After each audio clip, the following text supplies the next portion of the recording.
Hello, Derry.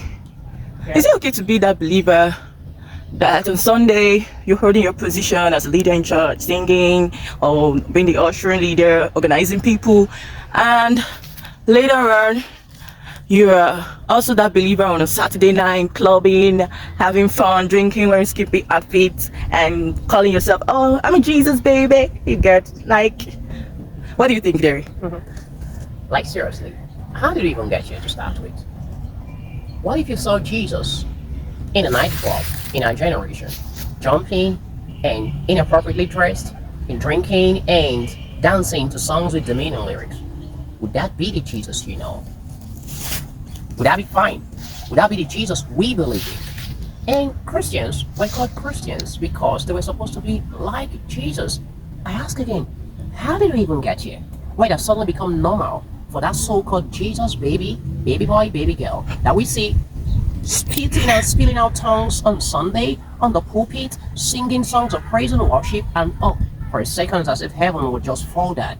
And then that's the same person we see doing a TGIF on Friday in the club, or on a Saturday in the nightclub, inappropriately dressed, indecently dressed, and then in the middle of a group with all kind of seductive, provocative down steps.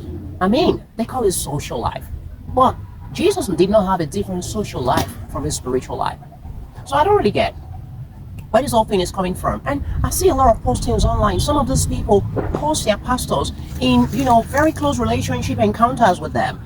Are you telling me your pastor doesn't know that you do these things? Or is your pastor okay with it? Pastors, church leaders, I mean, are we okay? Are we okay with the members we are leading who we will make leaders, people we now call leaders in our church, or workers? Are we okay with them doing those things? Or we are pretending not to see them at all? We're turning a blind eye like they are not doing those things. Is that what we are pretending to do? Because I don't want to believe that every church pastor is completely ignorant that some so-called leaders are doing those things. And don't bring that argument of, well, we are working on them, they are still growing, we are working on them. Corporate organizations, in secular enterprises, companies, they don't put people that are not qualified into positions. They don't make them leaders and say we are still working on them. They put only round pegs in round holes. So how come we are dealing with souls? Something that is far more important than the profit maximization that those organizations are aiming for. And we deem it fit and okay to begin to put people that we are still working on, in quote, to become leaders. A baby cannot take care of another baby. The people who should be in leadership position, in a nutshell, should be those who can influence people for Christ. I think it was John Maxwell that said, leadership is influence. So if whoever you're putting into that position of leadership cannot influence people with the values of Christ and the values of Christianity, as it were, I don't think we should be considering such people for leadership in church. It's a new year, and I think our leaders in church should begin to reevaluate the indices by which they get to select leaders in churches, because it's not just going to have effect only on your congregation, it's going to have effect on an entire generation.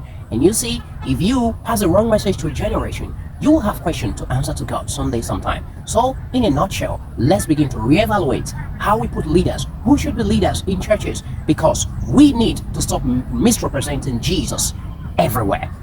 There's only one Jesus, and so we should not give people different representation and different interpretation of Jesus, different from what the Bible says.